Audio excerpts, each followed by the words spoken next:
Sunil sir, आवाज आपकी unmute करना होगा। एक हाँ हाँ,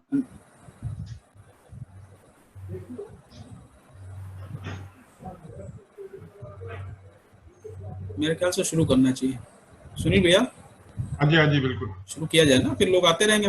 बिल्कुल बिल्कुल आप शुरू करिए। शिशु जी की लगता कनेक्टिविटी अभी कमजोर हो गई है। चलिए फॉर्मली यहाँ पे उपस्थित सभी लोगों का मैं स्वागत करता हूँ। कोरोना काल चल रहा है और बड़ी शिद्दत से सभी को परेशान किए हुए है। अब उसमें सरकार का भी जो रोल था, सरकार ने जितना निभाना था निभा लिया। वो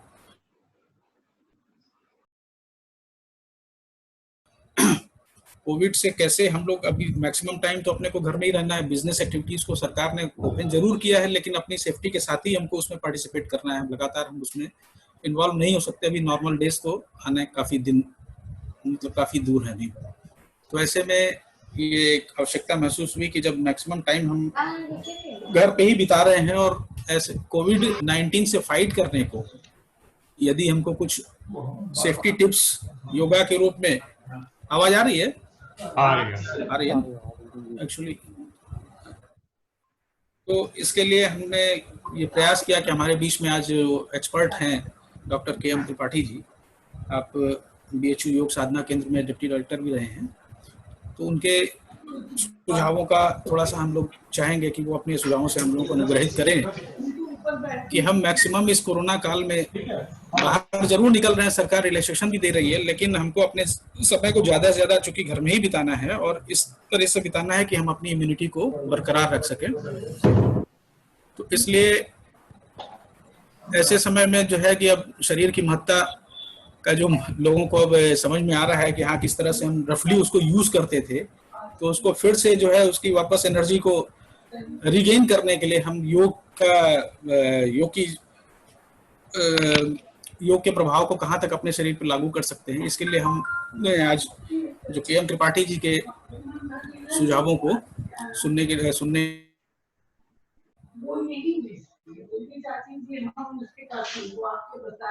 अध्यक्ष जी,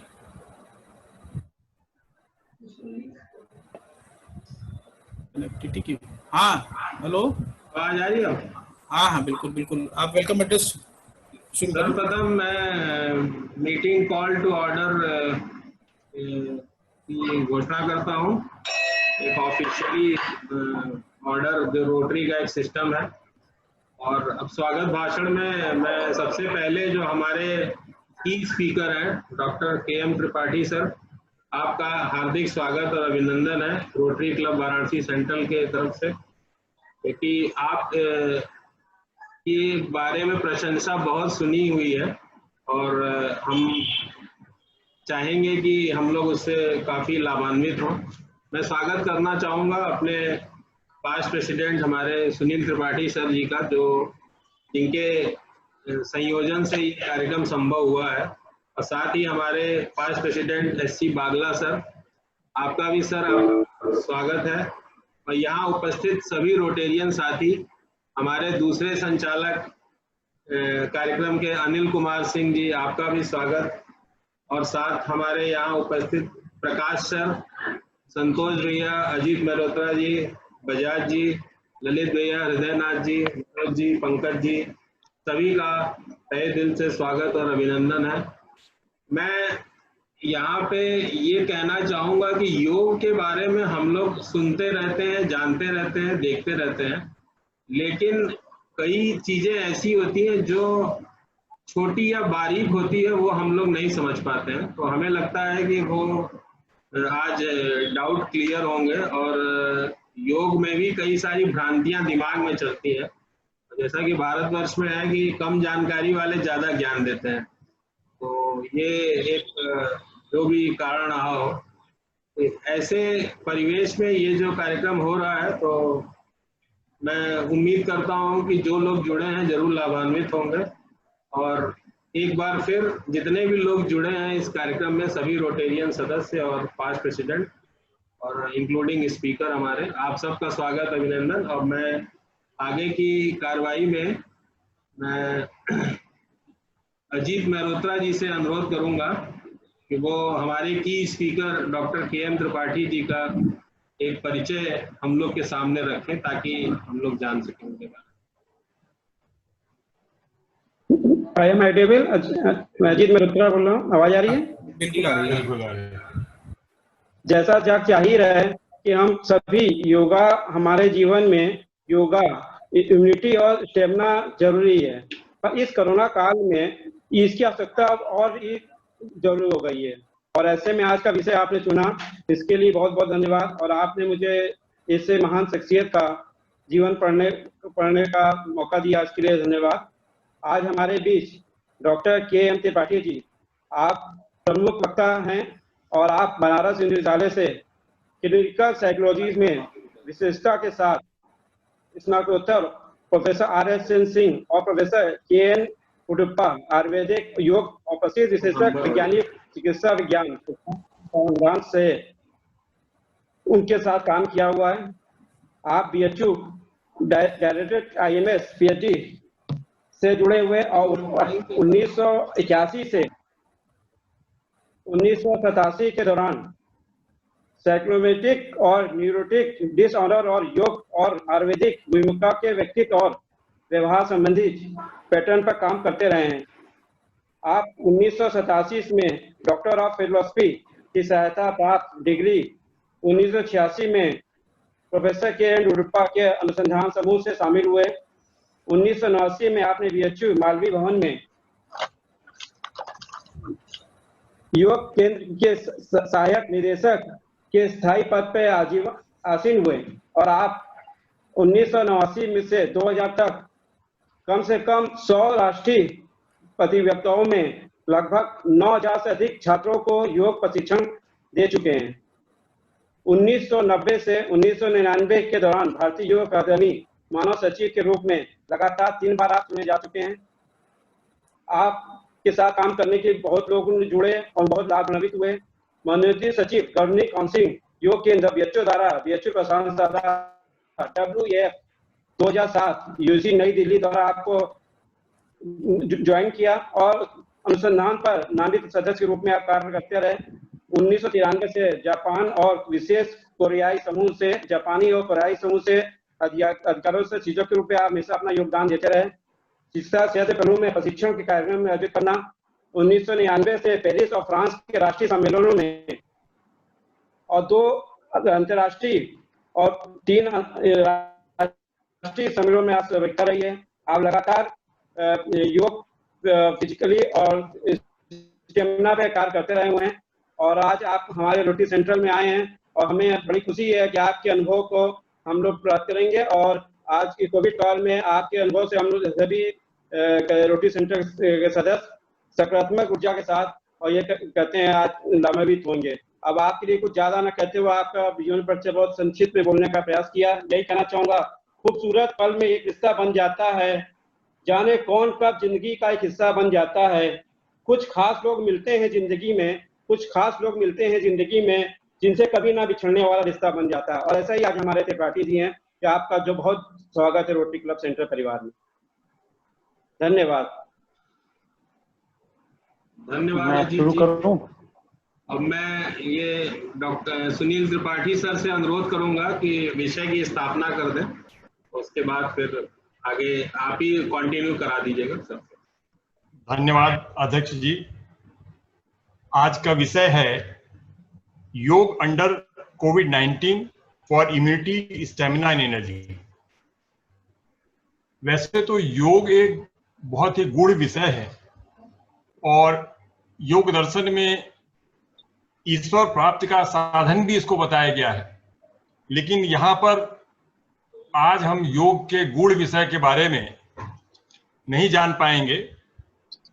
आपने अभी तक अधिकांशतः लोगों ने योग को शारीरिक प्रदर्शन के रूप में या शारीरिक सौष्ठव के साधन के रूप में देखा होगा, लेकिन योग के जैसा कि अभी शिशिर जी ने बताया, योग का जो योग दर्शन जो है, फिलॉसफी योग के पीछे जो है, ईश्वर प्राप्ति का साधन ये कैसे हो सकता है, ये इस विषय पर विशेष ज्ञान देने के लिए हमारे अधिवक्ता का अनुभव बहुत गहन है, लेकिन ये आज इस विषय पर चर्चा नहीं करेंगे। आप लोगों का स्पेसिफिक कोई सवाल होगा उसका जरूर जवाब देंगे। मेरा हमेशा ये मानना है कि किसी भी चीज की उपयोगिता प्रासंगिकता तब होती है जब वो वर्तमान समस्याओं का समाधान कर सके। आज संपूर्ण विश्व में हम सभी लोग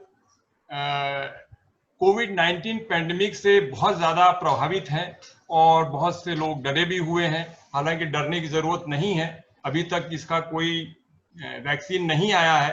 तो हमको योग के साथ इस कोविड-19 के साथ कैसे जीना है इसका प्रयास करना चाहिए।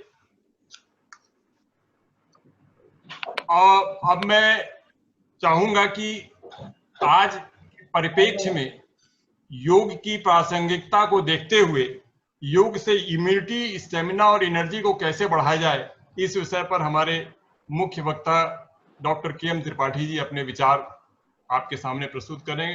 डॉक्टर के.एम. त्रिपाठी, कृपया इनका तालियों से स्वागत कीजिए। डॉक्टर के.एम. त्रिपाठी।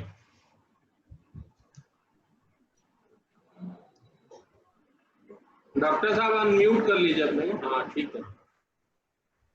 मैं रोटरी क्लब के प्रेसिडेंट और जो वर्तमान सचिव हैं उनका आभार ज्ञापन करता हूं कि उन्होंने मुझे अपने विचार आप लोगों के बीच में बांटने का अवसर प्रदान किया। आदमी पढ़ता है, लिखता है, लेकिन उसकी उपयोगिता तभी है जबकि वो समाज में उसका संदेश जाए। तो पढ़ाई लिखाई के साथ जो मेरा अनुभव है उसके आधार पर मैं चाहता हूं कि अपनी बात, क्योंकि सार्थकता उसी में है। एक भजन है ना, तो तेरा तुझको अर्पण क्या लागे मेरा। जो कुछ मैंने हासिल किया है इसी समाज से हासिल किया है, तो समाज के बीच में वितरित होना चाहिए। रोटरी क्लब वाराणसी सेंटर से मेरा परिचय बहुत पुराना है, तो इसलिए आप लोग बीच में जब भी आता हूँ तो लगता है एक परिवार को ज्वाइन कर रहा हूँ। देखिए, योग के दार्शनिक पक्ष, या तो योग के दार्शनिक पक्ष की बहुत चर्चा होती है, या फिर योग के बहुत ही स्थूल पक्ष कि जो योग का जो दिखावा वाला पक्ष है, जो मंचों पे दिखाया जाता है सर्कस की तरह, नट विद्या की तरह, या तो उसका बहुत चर्चा होता है। लेकिन इनके बीच में योग का जो असली पर्पस है वो बड़ा व्यापक है। तो जितना चाहे उतना हम तान के व्यापक कर सकते हैं। उससे हमारा ध्यान हट जाता है। योग का असली उद्देश्य स्वयं के साथ जोड़ने के लिए हुआ था। व्यक्ति आमतौर पर बाहरी जो दुनिया है, बाहरी दुनिया के रूप रंग हैं, उनको देखता है, उन्हीं के साथ अपना समायोजन बैठाता है। लेकिन इस बाहरी दुनिया के साथ समायोजन बैठाने में जिस चीज का योगदान होता है वो हमारे आंतरिक तंत्र का। हम जब भी बाहरी दुनिया में कुछ भी करते हैं, किसी बाहरी समस्या का समाधान करते हैं, तो तभी ठीक से कर सकते हैं, अच्छे तरीके से कर सकते हैं, जबकि हमारा हृदय ठीक से काम करे, हमारे फेफड़े ठीक से काम करें, हमारा पाचन तंत्र ठीक से काम करे, तभी हम बाहरी दुनिया का समाधान कर सकते हैं। अब समय के साथ समाज ने प्रगति की, समय के साथ जो है बाहरी दुनिया में हमारे क्षेत्र का विस्तार बहुत हुआ। हम बहुत सारी समस्याओं का समाधान करने में सफल हुए, लेकिन ये सब इस पूरी प्रक्रिया में हमने अपने स्वयं के तरफ ध्यान नहीं दिया, उस तंत्र के तरफ ध्यान नहीं दिया जिसके सहारे हम जिंदा रहते हैं और जिसके सहारे हम पूरे तमाम समस्याओं का या बाहरी संसार का हम सामना करते हैं।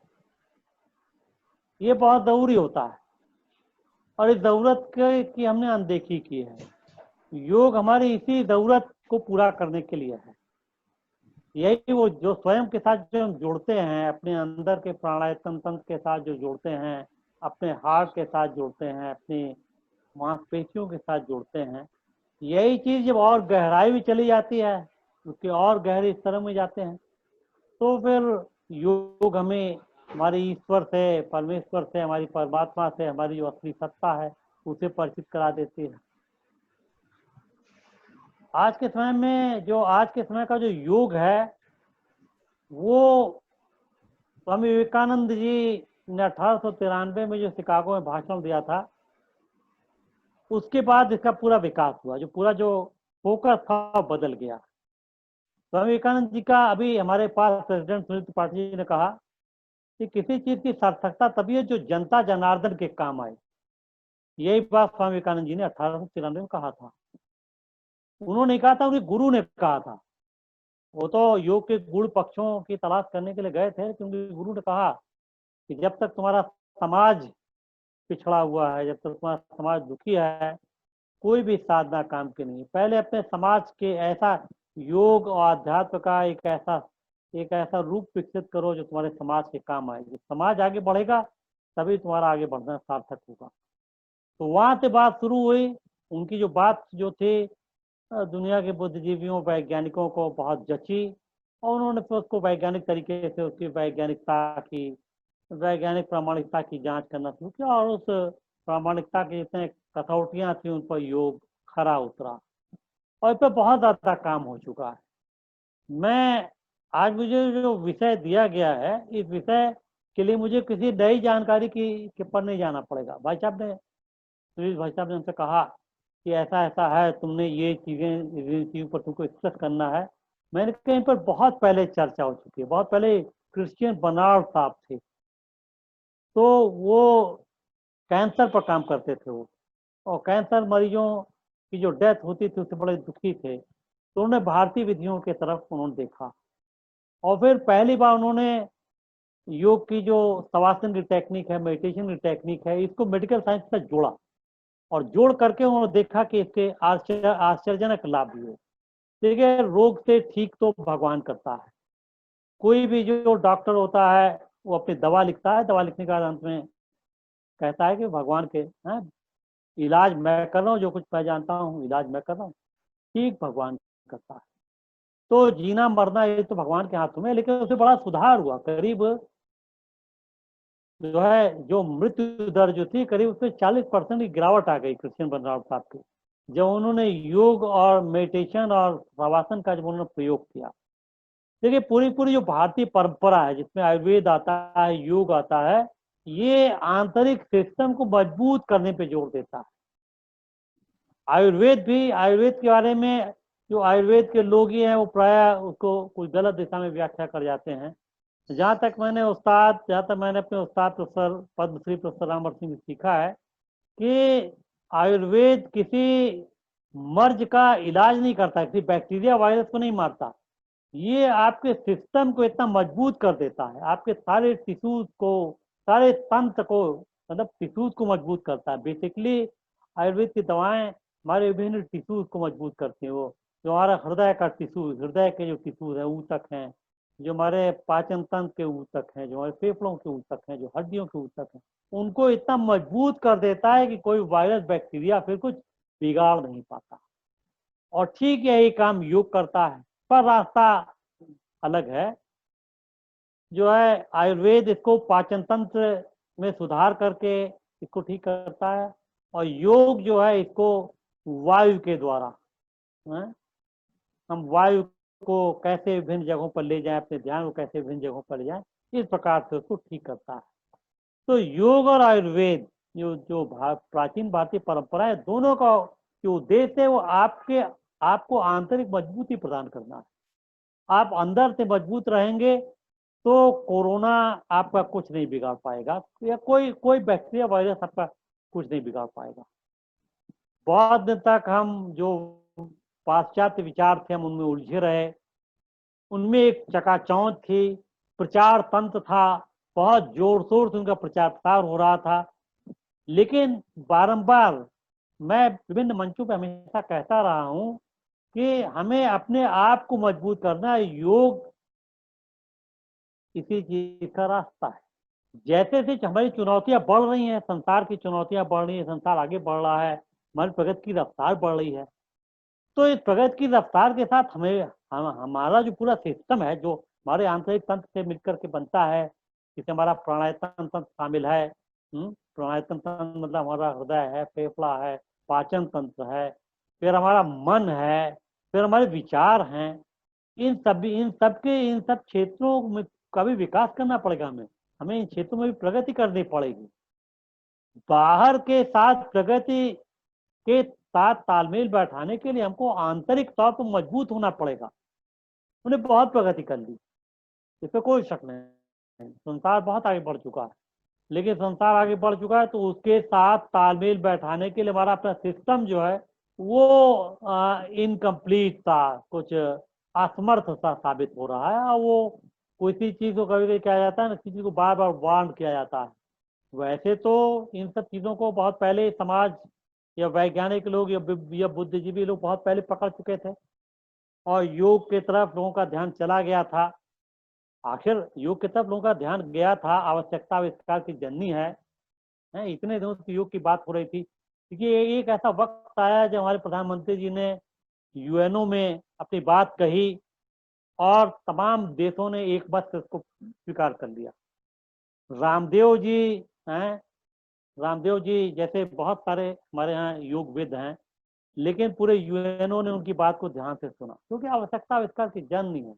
लोगों ने महसूस किया कि अब और प्रगति जो हम कर रहे हैं या प्रगति का जो अगला रास्ता है, बिना योग से अपने आप को मजबूत किए, सुदृढ़ किए, ये संभव नहीं हो पाएगा।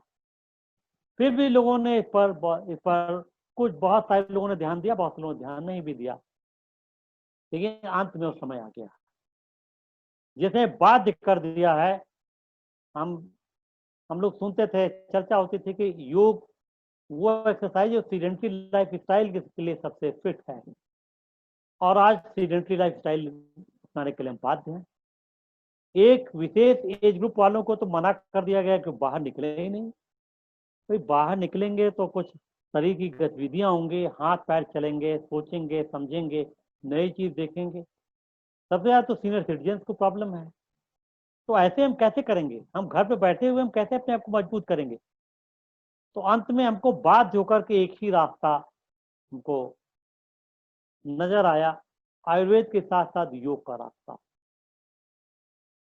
कि हमें बाहर जाने को नहीं मिल रहा है। हम अपने ना तो हमारे दिमाग का विकास हो पा रहा है। भाई हम समस्याओं को सुलझाएंगे, देखेंगे, समझेंगे तो हमारे दिमाग का विकास होगा। हम चलेंगे फिरेंगे तो हमारा जो पूरा जो शरीर होगा उसको ताकत मिलेगी। लेकिन अब ये तो हम कर नहीं सकते, कोविड कोरोना का काल है। तो कैसे हम अपनी जो क्षमताएं हैं, कैसे हम क्षमताओं का मतलब जैसे एनर्जेटिकनेस है, कि जब इस कोरोना काल से निकले, ऐसा थोड़ा ही कोरोना काल आ गया तो हम जो है इसके बाद हमारी एक फुल स्टॉप आ गया, नहीं। इसके बाद फिर कोरोना, तमाम महामारियां आई चली गई, कि कोरोना काल भी खत्म होगा। फिर हम कैसे उसी एनर्जेटिकनेस के साथ, उसी स्टेमिना के साथ कैसे हम अपना काम कर सकेंगे, और उसके पहले जो वर्तमान काल में कैसे हम वो इम्यूनिटी डेवलप करें, अपने शरीर की प्रतिरोधक क्षमता को कैसे हम उसका विकास करें, ये एक चुनौती हमारे सामने। तो ये जब इन तमाम चुनौतियों के सामने की सीडेंटरी लाइफ स्टाइल अपनाने के लिए हम बाध्य हैं, और लेकिन इस दौर से निकलने का फिर हमें जो बाहर की चुनौतियां उनका सामना करना पड़ेगा। तो फिर योग ही एक माध्यम बच सकता है, सबसे सस्ता है। एक तो ये कि सबसे सस्ता है, सर्वजन सुलभ है, बहुत कम जगह में है, और कम से कम समय में बहुत किफायती एक्सरसाइजेस के द्वारा हम अपने जो जो जो चुनौतियां हैं, इम्यूनिटी है, एनर्जेटिकनेस है, स्टेमिना को मेंटेन करना है, इसको हम इन लक्ष्यों को हम प्राप्त कर सकते हैं। तो कैसे हम इन लक्ष्यों को प्राप्त करें? सबसे पहले मैंने अपनी बात जहाँ शुरू की थी क्रिश्चियन बर्नार्ड साहब से। क्रिश्चियन बर्नार्ड साहब ने कहा कि सबसे पहले अगर हम अपनी इम्यूनिटी को मेंटेन करना चाहते हैं तो हमें अपने शरीर से परिचित होना पड़ेगा। योग तभी लाभकर होगा जबकि हम अपने शारीरिक तंत्र से परिचित होंगे। हमारा फेफड़ा कैसे काम करता है, ये क्रिश्चियन बर्नार्ड साहब की बात बता रहा हूँ। ये आज से 40-45 साल पहले की बात। मुझे उनकी पुस्तक पढ़ने का मौका मिला। तो कैसे हम पहले तो अपने सिस्टम को जानें। भाई हमें जानना चाहिए कि जिस सिस्टम के द्वारा हम संसार का सामना करते हैं वो सिस्टम में है क्या। इस शरीर में ईंट पत्थर भरे हुए हैं कि क्या क्या इस शरीर के अंदर। तो हमें पता होना चाहिए कि हमारा फेफड़ा कैसे काम करता है, हमारे श्वसन तंत्र में कौन कौन से कंपोनेंट काम करते हैं, हमारे पाचन तंत्र के कौन कौन से कंपोनेंट हैं, कैसे उनकी क्रियाविधि कैसे है। अगर उसको जान लें और जानने के बाद फिर हम योग की विधियों के द्वारा, ध्यान के द्वारा या शवासन का उपयोग करके देखें। ध्यान और शवासन में बहुत हल्का सा फर्क है। जब हम रीढ़ की हड्डी सीधी करके थोड़ा वर्टिकल बैठते हैं तो उसे ध्यान कहते हैं, लेकिन वो सारे काम जो ध्यान की अवस्था में हो सकते हैं उनमें से अधिकांश, सभी तो नहीं, ध्यान की अपनी उपयोगिता है, लेकिन उनमें से अधिकांश करीब 75% पर्पज हम शवासन में लेट करके भी कर सकते हैं। बल्कि जब ध्यान सिखाया जाता है किसी व्यक्ति को तो जो अच्छे गुरु लोग होते हैं वो कहते हैं कि इसकी जो रिहर्सल है, इसकी जो प्रैक्टिस है, ध्यान करने के पहले इसकी प्रैक्टिस रिहर्सल शवासन में करो और लास्ट में भी इसकी प्रैक्टिस रिहर्सल शवासन में करो।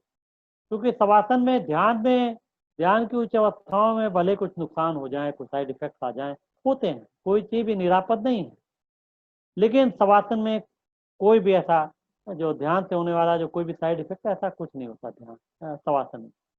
तो शवासन पहले हम अपने पूरे सिस्टम को जानें, फिर अपने श्वास प्रश्वास की तमाम क्रियाओं के द्वारा अपने आंतरिक सिस्टम को जो है जागृत करें, और जागृत करने के बाद फिर हम अपनी इच्छा शक्ति का, अपनी संकल्प शक्ति का प्रयोग कर संकल्प शक्ति का प्रयोग अपने हृदय की गतिविधियों को, अपने फेफड़ों की गतिविधियों को, अपने रक्त संचार की गतिविधियों को, अपने पाचन तंत्र, पूरा जो गैस्ट्रोइंटेस्टाइनल तंत्र है, उसी गतिविधियों को मजबूती प्रदान करने में कर सकें। हम अपने अंदर ध्यान देंगे लेकिन पता नहीं कि अंदर है क्या, अंदर चीजें कैसे काम करती हैं, तो हम ठीक से जुड़ नहीं पाएंगे। तो योग का अगर हमको इम्यूनिटी बढ़ानी है तो हमें अपने आप से जोड़ना पड़ेगा, और योग को इसी आशय में हमें लेना होगा। योग के बाहरी तौर पर न लिया जाए कि कैसे हम विभिन्न मांसपेशियों में लचीलापन लाते हैं, कैसे हम हाथ पैरों को फैलाते हैं या रीढ़ से शरीर को मोड़ते हैं, ये तो बाहरी पक्ष है। जब ऐसा करते हैं तो ऐसा करते समय हमारे अंदर क्या होता है। मान लीजिए कि मैं एक दो परिचित आसनों की बात कर रहा हूँ। हम एक तो योग जो है बहुत धीरे धीरे किया जाता है, योगाभ्यास बहुत लयबद्धता के साथ किया जाता है और अंदर डूब कर किया जाता है। हम जब कोई योगाभ्यास करते हैं तो इस बात पर ध्यान दें कि हमारे अंदर क्या हो रहा है। जब तक हम योगाभ्यास करते समय अपने अंदर ध्यान नहीं देंगे, योगाभ्यास का असर हमारे अंदर तक नहीं जाएगा। योगाभ्यास अपने अंदर से परिचित होने का तरीका है। यही वो तरीका जिसके द्वारा हम अपने अंदर सिस्टम से परिचित हो सकते हैं। क्रम से एक क्रम से परिचित होते हैं। एक तैत्तिरीय उपनिषद हुआ है, उसने कहा है कि पहले जब हम योग की दुनिया में आगे बढ़ते हैं तो पहले हम अपने बाहरी मांसपेशियों से परिचित होते हैं, फिर अपने प्राणायाम तंत्र से बाहरी मांसपेशियों की एक्सरसाइज जब योग की करते हैं तो हमें अपने प्राणायाम तंत्र का परिचय मिलता है। फिर प्राणायाम की क्रियाएं करते हैं तो हमें अपने मन का परिचय मिलता है। फिर मन के बाद वो विचार जो मन को गवर्न करते हैं, जो हमें उत्तेजित करते हैं, संवेगावेग में डालते हैं, फिर उनका परिचय मिलता है। तो जब हम योगाभ्यास करते हैं तो योगाभ्यास का पर्पज यही है कि हम जब योगाभ्यास करें तो अपने अंदर से परिचित होने की कोशिश करें। हम प्राणायाम कर रहे हैं तो प्राणायाम करने के साथ क्या हमारे फेफड़े पे क्या असर हो रहा है, हमारे पाचन तंत्र पर क्या असर हो रहा है, हमें जब इस पर ध्यान देंगे तब इसका असर हमारे पाचन तंत्र, हमारे हृदय, हमारे फेफड़ों तक पहुंचेगा। कुछ क्रियाएं हैं जैसे कि अब जो 3 जो प्रयोजन बताए गए हैं, कुछ क्रियाएं हैं जो बहुत बहुत कम समय में उनका प्रयोग करके हम बहुत अच्छा लाभ प्राप्त कर सकते हैं। एक तो बहुत प्राचीन बड़ी पारंपरिक क्रिया है नाड़ी शोधन, जिसका एक स्थूल रूप सबके लिए किया जाने वाला रूप रामदेव जी ने बताया है। थोड़ा वो बहुत तेज करते हैं, इसको लयबद्ध तरीके से धीरे धीरे सांस को जगह जगह पर रोक करके अगर हम करें जिसे हम नाड़ी शोधन कहते हैं। ये नाड़ी शोधन तो नहीं है, नाड़ी शोधन में तो सांस बहुत ही बारीक, बहुत धीमी हो जाती है, लेकिन थोड़ा रामदेव जी का जो अनुलोम विलोम है और जो नाड़ी शोधन की प्रक्रिया है, किताबों में लिखी हुई है, तमाम पुस्तकों में लिखी हुई है, ये बड़ी कारगर टेक्निक है। नाड़ी शोधन हमारी नाड़ियों को ताकत प्रदान करती है। वो नाड़ियां जो हमारे शरीर के, जो हमारे शरीर को संचालित करती, गवर्न करती, उनको सबसे ज्यादा ताकत, बल्कि आप ये कहिए, अगर मैं ये कहूँ तो युक्ति लग सकती है कि हम नाड़ी शोधन करके अपने नाड़ीय तंत्र के मालिक बन सकते हैं। इतना तगड़ा नियंत्रण हो सकता है। तो लंबी साधना लगी, 2-4 दिन नहीं होगा। तो जो अनुलोम विलोम की क्रिया है, नाड़ी शोधन की क्रिया है, ये सबसे ज्यादा, सबसे प्राथमिक क्रिया है। इसका जो है हमें अभ्यास करना चाहिए, क्योंकि इसके द्वारा हम अपने आप के मालिक बनेंगे। उसके बाद फिर एक दूसरा प्राणायाम है, वो भी रामदेव जी ने उसका प्रचार प्रसार किया है। थोड़ा उसकी भी धीमी गति से किया जाए, जितनी तेज गति से बताते हैं वैसे न किया जाए। वो है अग्निसार। अग्निसार के द्वारा, अग्निसार शरीर में वो गर्मी पैदा करता है, जिससे अंदर जो बैक्टीरिया, वायरस हैं, आप देखिए बुखार क्यों होता है हमें, आम तो बुखार होता है, हम डॉक्टर के पास भागते हैं, लेकिन वाकई बुखार क्या है? बुखार रोगों से लड़ने का एक शरीर का मैकेनिज्म है। शरीर बैक्टीरिया, वायरस पर कंट्रोल करने के लिए शरीर के तापमान को बढ़ाता है। जब एक सीमा से ज्यादा तापमान बढ़ जाता है तो फिर हम और कुछ करते हैं, फिर हम दवाएं लेते हैं या पट्टी उट्टी रखते हैं सिर पर, एक सीमा तक। लेकिन एक निश्चित सीमा तक तो शरीर शरीर जो लड़ता है रोगों से, उसके लिए शरीर के तापमान को बढ़ाता है। तो जो अग्निसार जो होता है, अग्निसार की क्रिया है, कपालभाति की क्रिया है, ये शरीर के तापमान को बढ़ाती है। और शरीर के तापमान को बढ़ा करके हम, अगर कोई बैक्टीरिया, वायरस गलत प्रवेश कर गया है, भाई सभी बैक्टीरिया नुकसानदायक नहीं होते, हमारे शरीर बहुत सारे बैक्टीरिया हैं। कहते हैं 33 कोटि बैक्टीरिया हमारे शरीर में हैं, जो हमारे शरीर के मित्र हैं, उन्हें देवता कहते हैं, क्योंकि हमारे सहायक हैं, कि उन्हें हम देवता कहते हैं। तो उनकी बात नहीं, लेकिन जो गलत बैक्टीरिया, जिन्हें आप असुर कह सकते हैं, बाहरी बैक्टीरिया कह सकते हैं, फॉरेन बॉडी कह सकते हैं, अभी उन्होंने प्रवेश किया, हम उनको कपालभाति के द्वारा, हम उनको अग्निसार की प्रक्रिया के द्वारा हम उन पर कंट्रोल पा सकते हैं। एक तीसरी चीज जो हमको कही गई, स्टेमिना कैसे बढ़ाया जाए। देखिए, योग में आप जैसे जैसे आगे बढ़ेंगे, आपको थोड़ा आहार विहार का नियंत्रण तो करना पड़ेगा। अभी आप लोगों से तमाम लोग योगा शब्द का प्रयोग कर रहे थे, गलत नहीं है योगा वर्ड, मैं भी कहता हूँ कि आज का जो योग है वो योगा ही है।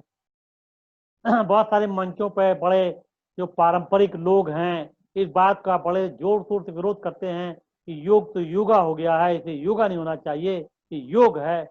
लेकिन सही बात यह कि जो करो, पाखंड मत करो, हम तो योगा ही करते हैं। तो योग क्या है और योगा क्या है, इसका फर्क जान लीजिए।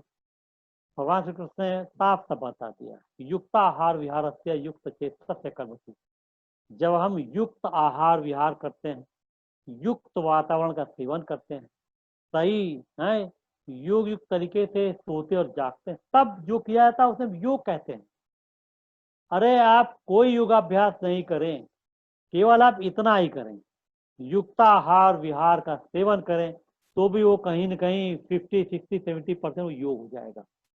और अगर आप युक्त आहार विहार योग के लिए तो मस्त है, लेकिन अब वो संभव नहीं है।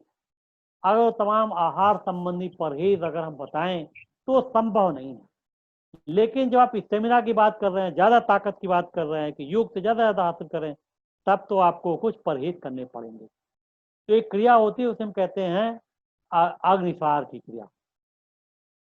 इस अग्निसार की क्रिया को खाली पेट किया जाता है। तो इस अग्निसार की क्रिया को करते समय एसिडिक एलिमेंट्स कम लेने चाहिए। जो बहुत तेज पदार्थ हैं जैसे मांसाहार है या अल्कोहल है, इनका सेवन तो एकदम इससे वर्जित है। अगर आप इनसे दूर हो जाएं और खाली पेट प्रातः काल हम सांस खींचें, सांस खींच करके हम सांस को निकालें, और सांस को निकाल करके, पता नहीं मेरे पेट का चित्र आपके सामने आएगा कि नहीं आएगा, मैं सोचूं थोड़ा समझ नहीं पा रहा हूँ कैसे मैं इसको दिखाऊं मैं। तो सांस को लें और निकाल करके पेट को जितने बार अंदर बाहर कर सकते हो, हैं, सांस को लिया, खूब गहरी सांस ली, थोड़ा रोका, फिर निकाल करके उसको बाहर निकाल दिया, और निकाल करके पेट को जितने बार अंदर बाहर कर सकते हैं, कोशिश कीजिए कम से कम 12 बार हो, 12 बार, 15 बार, 18 बार, इस प्रकार से करें। शुरू में आप करेंगे, मान लीजिए जैसे शुरू में आप करेंगे तो आपका 24, 25, 30 बार हो जाएगा। दोबारा फिर इसी क्रिया को दोहराइए और तब तक इसको करते रहिए जब तक कि लास्ट ट्रायल में 12 न हो जाए। पहली बार आपने किया 25, 30 हो गया, दूसरी बार किया 25 हुआ, तीसरी बार किया 20 हुआ, फिर 18 हुआ, फिर 15 हुआ, फिर 12। जब आप लगातार इसका अभ्यास करेंगे तो क्या होगा कि धीरे धीरे आप 12 बार 12 ट्रायल्स आप कर लेंगे। मैं थोड़ा पूछना चाहता हूँ, क्या मैं जो बात कह रहा हूँ कम्युनिकेट हो रही है? और बताएंगे, मैं जो क्रिया को बता रहा हूँ वो आप लोगों तक कम्युनिकेट हुई कि नहीं हुई? हाँ जी जी। तो सांस घटने का क्या उद्देश्य है सर? हैं, घटने का मतलब जो संख्या घट रही है तो इससे मतलब ये 12 बार तक हो जाए लगातार। अगर आप 12 ट्रायल कर लें अनुसार के, तो ये कहने कि आप अपने स्वास्थ्य को मेंटेन कर सकते हैं, किसी भी रोग से आप लड़ सकते हैं। ये क्या मतलब है? पहली बार आपने सांस लिया, निकाला, पेट को अंदर बाहर जल्दी जल्दी किया, आप मान लीजिए कि 25 बार कर ले गए। फिर सांस ले लिया आपने, फिर धारण किया, फिर जो है फिर सांस निकाल दिया, पूरी सांस निकाल, फिर अंदर बाहर किया, मान लीजिए कि आपने 21 बार किया। फिर इसी क्रिया को फिर दोहराया, 18 बार आए, फिर 15 बार आए, फिर 12 बार आए। 12 बार जब आए तो 3 बार 12 बार वाला ट्रायल कर लीजिए। लास्ट ट्रायल को हमेशा 3 बार, 12 बार से कम का कोई महत्व नहीं होता, इसलिए 12 बार वाले ट्रायल को कम से कम 3 बार दोहरा लीजिए। इस प्रकार से ये जो क्रिया है आपके एनर्जेटिकनेस में, आपके मतलब आपकी सक्रियता में बहुत ज्यादा, स्टेमिना में बहुत वृद्धि कर देगा। कि मेरी बहुत ही आजमाई हुई टेक्निक है ये। मेरे जो दीक्षा गुरु जो थे उन्होंने मुझे टेक्निक बताई थी, तो उन्होंने कहा कि इसको 72 तक ले जाओ, तो मैं 72 तक तो नहीं ले जा पाया। ये फिर कुछ बहुत अच्छे जो जो पहलवान लोग थे, जो बहुत अच्छे एक्सरसाइज करने वाले थे, मैंने उन पर इसको आजमाया, और उन लोगों ने इसका जो परिणाम बताया वो आश्चर्यजनक था। फिर बहुत सारे लोग जो मुझे बहुत बहुत सारे ऐसे लोग जो जो जिनका ये विचार था कि ये पता नहीं योग में क्या जानते होंगे, अच्छा चलो कोई क्रिया बताओ। जब मैंने उन्हें बताया तो वो मेरे मतलब वो एकदम मेरे मुरीद हो गए कि आपने क्या टेक्निक बता दी। तो मैं समझता हूँ कि जो चीज़ उन तमाम लोगों को फायदा की है, उन तमाम तो आप लोगों की फायदा करेगी।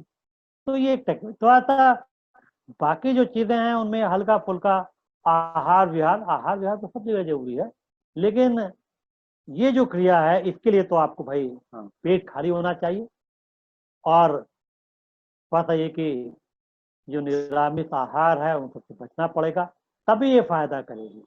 अब कभी कभी लोग कहते हैं, देखिए हर चीज का इलाज निकालना पड़ता है।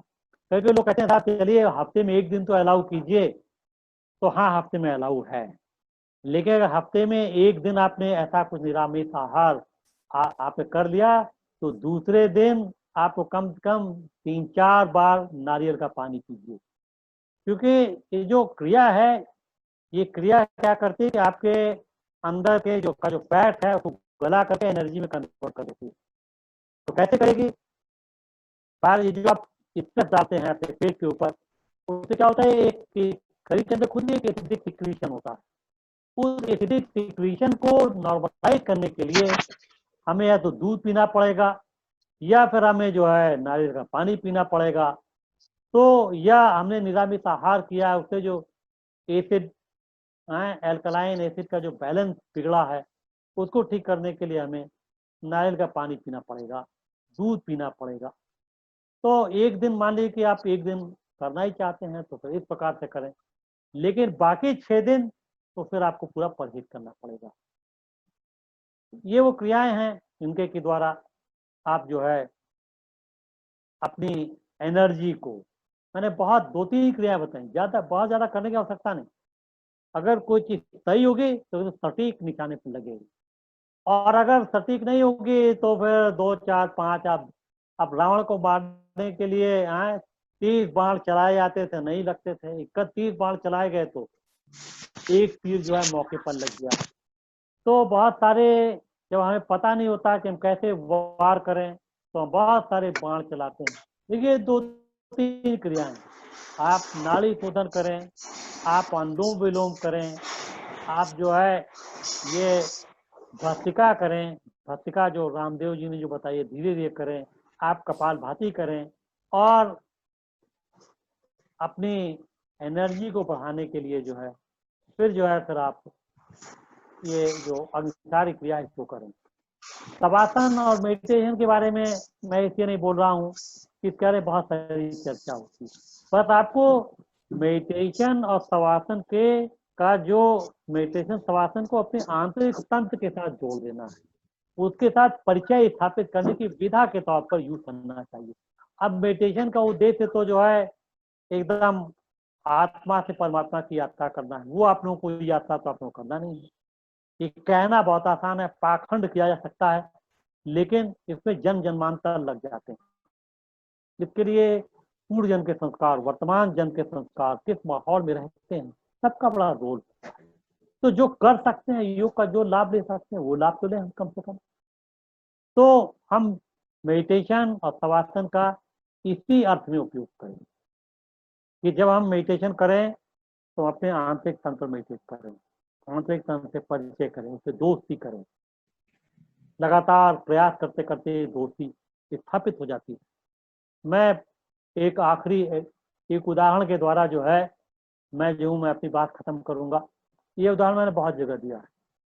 मान लीजिए कि पार्क में जो है, हम किसी पार्क में टहलने के लिए जा रहे हैं और हमारी बिजली संबंधी समस्या है, और हमको पता चला कि वहाँ पे बिजली विभाग के एक इंजीनियर साहब जो है वो भी टहलने के लिए आते हैं, और आपने जो है जब आपको पता लगा नहीं बताया तो आपने तुरंत को नमस्कार ठोक दिया। तो 1-2 दिन के नमस्कार में नहीं होगा, लगातार कई दिन जब आप नमस्कार कर लेंगे, 15 दिन, 20 दिन, 1 महीने, तो फिर जब आप कहेंगे भाई साहब आपसे बात करना था, सुना है कि आप बिजली विभाग में हैं, तो थोड़ा सा ये समस्या है, तो आपकी बात को ध्यान सुनेंगे। और आपने 2-3 दिन नमस्कार ठोका और चौथे दिन से आपने कह दिया कि हमारी ये समस्या है, तो कहेंगे तो मतलब के लिए नमस्कार कर रहा था। उसी प्रकार से मेडिटेशन शवासन करते करते, मतलब इनका लगातार कई दिन अभ्यास करने से ये परिचय स्थापित हो जाता है। पता चलने लगता है कि जब हम श्वास लेते हैं, निकालते हैं, तो हमारे अंग किस प्रकार से काम करते हैं, ये परिचय हो जाता है। तो जो आज के संदर्भ में प्रैक्टिस तो बहुत सारी हो सकती है, लेकिन बेहतर है कि आपके प्रश्नों के, आपके सवालों के संदर्भ में मैं प्रैक्टिस की चर्चा करूँ या योग की चर्चा करूँ तो बेहतर होगा। तो मैं समझता हूँ कि अगर आपको उन्हें दिलचस्पी तो सुना हुआ, जरूर कुछ सवाल आपके मन में पैदा हुए होंगे, तो मैं चाहूँगा आपके सवालों का इंतजार करूँगा।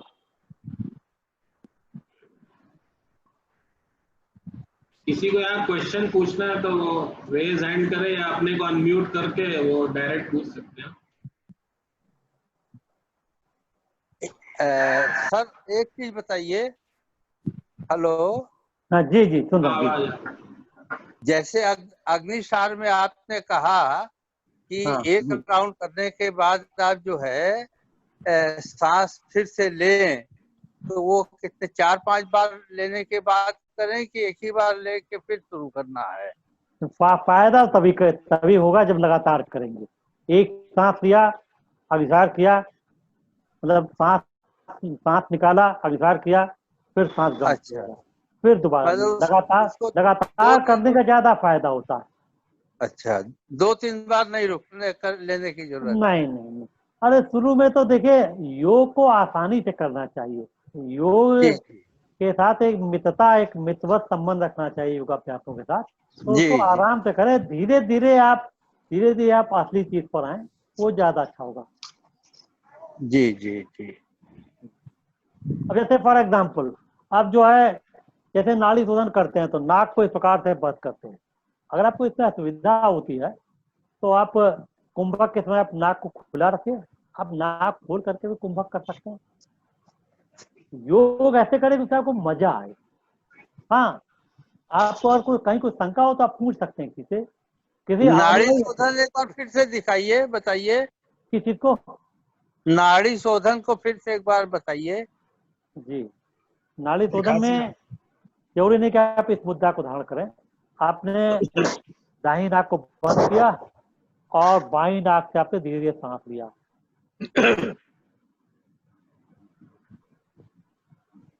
फिर आपने उसको रोका। आप नाक बंद करके भी रोक सकते हैं, नाक खुला रख करके भी रोक सकते हैं आप। जी, तो रोकिए, जितना आराम से रोक सकते हैं उससे 1 सेकंड और ज्यादा। फिर उसके बाद दूसरी नाक से धीरे धीरे निकालिए, यथासंभव धीरे धीरे निकालिए। फिर निकालेगा, फिर थोड़ा सा रुकिए, थोड़ा सा रुकिए।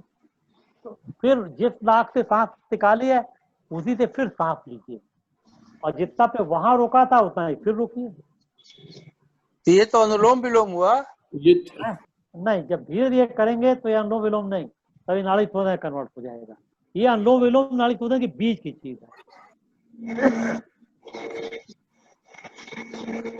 ये अनुलोम विलोम भी उसी प्रकार से होता है। नाड़ी शोधन जब तेज गति से करते हैं तो वो अनुलोम विलोम हो जाता है।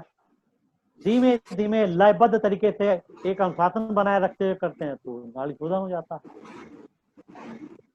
हेलो, तो सिर्फ अनुलोम विलोम की जगह खाली नाड़ी शोधन करे तो कैसा रहे? जो आपके नाड़ियों पर जो असर होता है, गहरा असर तो नाड़ी शोधन से होगा। अनुलोम विलोम ना करके खाली नाड़ी शोधन किया करें, वो तो सबसे अच्छा है।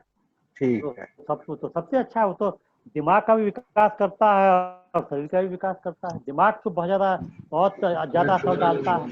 अगर आप इजाजत दें, समय इजाजत दे तो मैं बनास कोट की एक नदीर एक रखी हुई है, एक मिस्र रखी हुई है, उसका कहीं तो जिक्र करूं? जी जी, आप इजाजत देंगे आप लोग? हाँ बोलिए, बताइए सर। ईस्ट इंडिया कंपनी का टाइम था, तो दो अंग्रेज अफसर रोज टहलने के लिए जाते थे प्रातःकाल गंगा जी के घाट पर।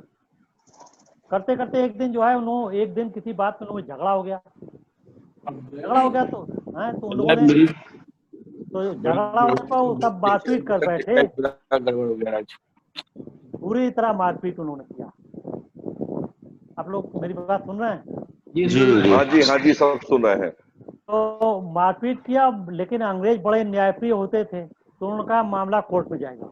जिसने जितना गड़बड़ किया, जिसने जितना ज्यादा मारा पीटा, उसको उसका सजा मिलनी चाहिए। कोर्ट में पहुंचे तो इसका प्रमाण क्या है, इसका साक्ष्य क्या है? तो पता लगा कि जब बनारसी जो पब्लिक होती है बड़ी तमाशबीन होती है, जब देखे वो भी अंग्रेज गोरे अधिकारी लड़ बैठे, पूरा घाट खाली हो गया। लेकिन उन्होंने देखा कि एक सिरफिरा आदमी था जो रोज उसी समय पर एक नाक खोलता था, दूसरी एक बंद करता, दूसरी खोलता था, फिर लेता था, निकालता था, बहुत देर तक इस काम करता था। वही एक सिरफिरा था जो कि वहां से नहीं भागा। पूरा घाट खाली हो चुका था। तो अंत में उन्होंने कहा कि साहब वो एक सिरफिरा नहीं भागा, वही कुछ बता सकता है। तो उनको तो कोर्ट में पेश किया गया। तो देखिए ऐसा है कि मैं तो आंख बंद करके एक योग की क्रिया वही कर रहा था, जिसे नाड़ी शोधन कहते हैं। मैं ये नहीं जानता, लेकिन जो आवाजें आई, मैं इन दोनों की आवाज पहचानता हूँ। किसने क्या किया, किसने किसको मारा घूसा, मैं केवल आवाज के बल पर बता सकता हूँ। और उसे पूरी बात बता दी कि देखिए सबसे पहले इन्होंने ये गाली दी, फिर इन्होंने ये कहा, फिर इन्होंने फिर लगा कि ये चिल्लाए, मतलब उसने घूसा मारा हुआ तो वो चिल्लाए, और उसी का फैसला हो गया नाड़ी शोधन के। तो ये मेमोरी को, आपकी श्रवण शक्ति को, आपकी इंद्रियों की ताकत को किस तरह बढ़ा देता है, इसकी जो है तो मिस्र जो है आपको बनास कोर्ट में तलाशी जाएगी तो मिल जाएगी। ईस्ट इंडिया कंपनी के टाइम की मिस्र है, तो अंग्रेजों को नहीं मानना पड़ा। हेलो, अच्छी जानकारी। हाँ पूछिए। डॉक्टर साहब, मैं ये पूछना चाह रहा था कि आजकल इस समय में लोगों की दिनचर्या बहुत गड़बड़ हो गई है, सुबह उठने की और रात को सोने की। तो योग का क्या कोई एक निश्चित समय है कि हम इसी समय कर सकते हैं इसको, कि कोई टाइम ऐसा कुछ कि सुबह ही करना है कि शाम को भी कर सकते हैं? इसका कुछ इसके बारे में कुछ बताइए। प्राणायाम की क्रिया ये तो केवल सुबह की जाती है, जी ये शाम को नहीं की जाती। आसन जो है ये सूर्योदय से आधे घंटे बाद तक और सूर्यास्त के आधे घंटे पहले आधे घंटे बाद तक। सूर्यास्त दरअसल जितने योगाभ्यास हैं वो सूर्योदय से पहले या सूर्यास्त के बाद किए जाते हैं। ये आसन को आप सूर्यास्त के आधे घंटे बाद तक भी कर सकते हैं, इसी प्रकार सूर्यास्त के आधे घंटे पहले भी आप आसन कर सकते हैं। तो आसन तो आप दोहरा सकते हैं। और जो जैसे आपने नाड़ी शोधन बताया ये सुबह ही करना पड़ेगा? नहीं ये नहीं हाँ नहीं, खाली पेट होगा कभी भी कर सकते हैं जी, शास्त्रों में लिखा हुआ। जी तो जी ये जी हमारे उपनिषदों में लिखा हुआ है कि इसको दिन में 4 बार करना चाहिए। जी नाड़ी शोधन दिन में 4 बार करने का विधान है, सूर्योदय से पूर्व 12 बजे दोपहर में, और उसके बाद सायंकाल और रात को फिर सोने के पहले 4 बार इसको करने का विधान है। तब ये ज्यादा गहरा असर पैदा करता है। तो नाड़ी शोधन एक ऐसा प्राणायाम, हाँ जो अग्निसार मैंने बताया वो केवल प्रातःकाल ही होगा, वो प्रातःकाल। और मेडिटेशन तो सुबह और शाम दोनों टाइम करना चाहिए। अगर प्रकाश कम हो, मतलब थोड़ा प्रकाश की मात्रा कम हो तो मेडिटेशन ज्यादा सफल होता है। धन्यवाद डॉक्टर साहब। हेलो हेलो शिशिर जी। हेलो शिशिर जी। हेलो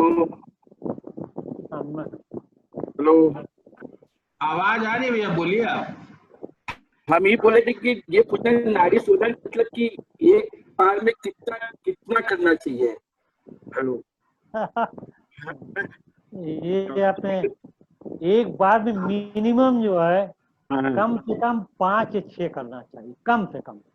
अच्छा और मैक्सिमम तो आप मत पूछिए। अच्छा 72 बार 140 बार करने का विधान है, ये कम से कम 5-6 बार करना चाहिए।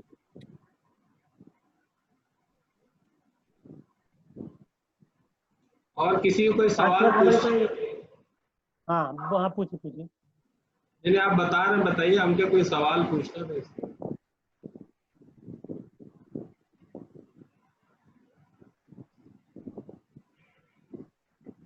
किसी का कोई क्वेश्चन नहीं है क्या?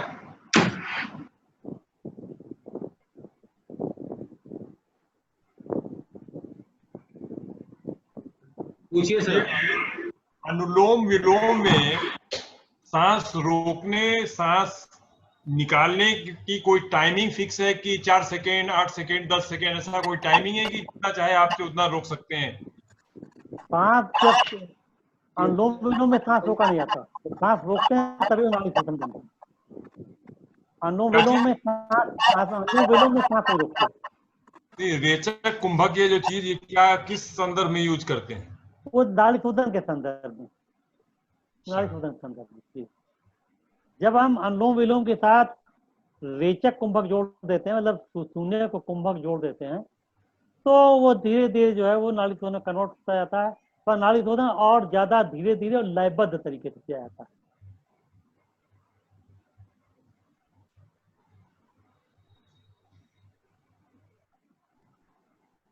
ठीक है, और किसी का कोई सवाल है हमारे मेंबर्स में?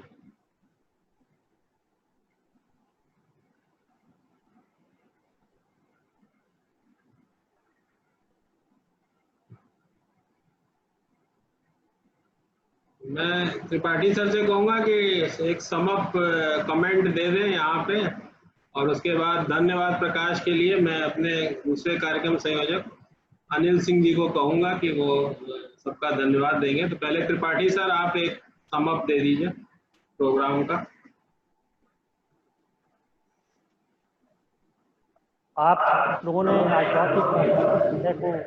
प्रासंगिक विषय को उठाया है, और इस पर मुझे वो बात कहने का मौका मिला जिसे मैं बारंबार कहता रहा हूँ। देखिए, जो बात दबाई जाती रही है पारंपरिकों के द्वारा, जो बात दबाई जाती रही, योग का उद्देश्य स्वयं के साथ जुड़ना। स्वयं के साथ इससे जुड़ना हुआ, जितना गहराई से आप स्वयं के साथ जुड़ेंगे उतना ही प्रभावी तरीके से आप बाहरी दुनिया का सामना कर सकेंगे। देखिए, ऐसा है कि जब जीवन सरल रहता है तब योग के बिना भी काम चल जाता है, लेकिन जब योग चुनौती, जिन जिन कालखंडों में योग बाहरी परिस्थितियां चुनौतीपूर्ण हुई हैं, तो व्यक्ति को अंत में योग में ही सारे समाधान मिले। तो आप देख सकते हैं, इतिहास से देख, आज का समय भी बड़ा चुनौतीपूर्ण है। तमाम चुनौतियां, एक से समस्याएं, उनका समाधान ढूंढना है।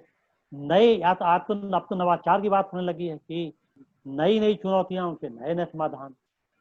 तो ये तो फिर रास्ता एक हमारे सिस्टम की सीमा है, उस सीमा को क्रॉस तो हम योग के द्वारा ही कर सकते हैं। तो आखिरकार एक समय ऐसा आ गया है जिसमें कि हमें योग को इसी रूप में अपनाना होगा कि योग विधि है जिसके द्वारा हम स्वयं के आंतरिक सिस्टम के साथ परिचित होते हैं। परिचित होकर के हम उसे मजबूती प्रदान करते हैं, और मजबूती प्रदान करके फिर हम बाह्य संसार के साथ कहीं ज्यादा इफिशिएंट तरीके से हम बाह्य संसार के साथ पेश आ सकते हैं, समायोजन बैठा सकते हैं। तो हमें योग को इसी रूप में लेना पड़ेगा। उसके फिलोसॉफिकल आध्यात्मिक रूप से आध्यात्मिक होना, बात करना आसान है, होना बहुत कठिन है, सच्चा आध्यात्मिक होना। तो हमें योग को इसी रूप में लेना चाहिए। और आज आपने हमें ये मंच दिया कि हम अपनी बात को एडवोकेसी कर सके, क्योंकि मैंने जो विश्वविद्यालय में जो पढ़ाता था तो मुझे योग के बहिरंग पक्ष पे पढ़ाना था। तो मुझे साबित करना होता था कि अंतरंग पक्ष के साथ साथ बहिरंग पक्ष भी बहुत ही सार्थक है, इम्पोर्टेंट है, महत्वपूर्ण है। तो इसीलिए मैंने योग को हमेशा इसी रूप में परिचित किया। आज आप प्रबुद्ध लोगों के बीच में एक बार फिर से मुझे वो बात कहने का मौका मिला। मैं इसके लिए आप लोगों का आभार व्यक्त करता हूँ, धन्यवाद ज्ञापित करता हूँ, और आप लोगों को 2-3 चीज़ों के लिए बधाई देना चाहूँगा। एक तो हम और आप उस ऐतिहासिक दौर के साक्षी हैं जब वर्षों से प्रतीक्षारत राम मंदिर अपना आकार लेना शुरू करेगा। आज रक्षाबंधन भी है, आज सावन का आखिरी सोमवार भी है। मैं इन सभी के लिए आपको बधाई देता हूँ, और एक ऐसे पावन क्षणों में मुझे अपनी बात व्यक्त करने का आपने मौका दिया, इसके लिए पुनः आपके प्रति आभार ज्ञापन करता हूँ। धन्यवाद।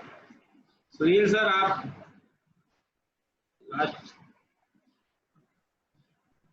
अनम्यूट कर लीजिए एक बार। ये अनम्यूट नहीं है आपका,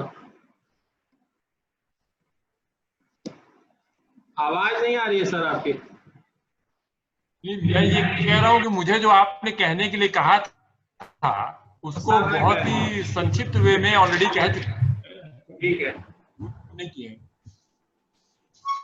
मैं अनिल जी से कहूंगा कि यहाँ पे धन्यवाद प्रकाश दे, और एक बार यहाँ पे उपस्थित सभी पास्ट प्रेसिडेंट जिनका आशीर्वाद मुझे मिला, मैं एक बार उनका अपनी तरफ से व्यक्तिगत आभार व्यक्त करता हूँ, क्योंकि आप लोग देर से आए तो वेलकम उस समय नहीं कर सका। तो अब एक बार पुनः आप सबका आने के लिए बहुत बहुत धन्यवाद। और हमारे आईपीपी सर भी आ गए हैं, लेकिन शायद शहर में है नहीं। तो और ये रक्षाबंधन के दिन भी आप लोगों ने इतना समय निकाला, ये बहुत ही अच्छा लगा। और मैं अनिल जी से कहूंगा कि वो कृपया धन्यवाद प्रकाश दें। आप लोग सुन पा रहे हैं आपको? हाँ, थोड़ा आवाज हल्की है, लेकिन बोलिए आप।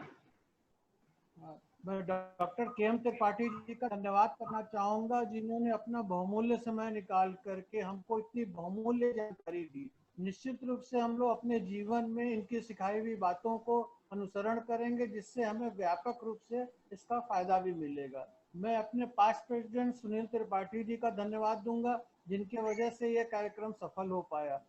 सभी रोटेरियन भाइयों का मैं धन्यवाद देता हूं, जिन्होंने आज अपना बहुमूल्य समय हम लोगों के साथ व्यतीत किया। धन्यवाद भैया। धन्यवाद। यहाँ सभा समाप्ति की घोषणा होती है। सभी को राम राम। सभी को राम राम। हमारे राम राम।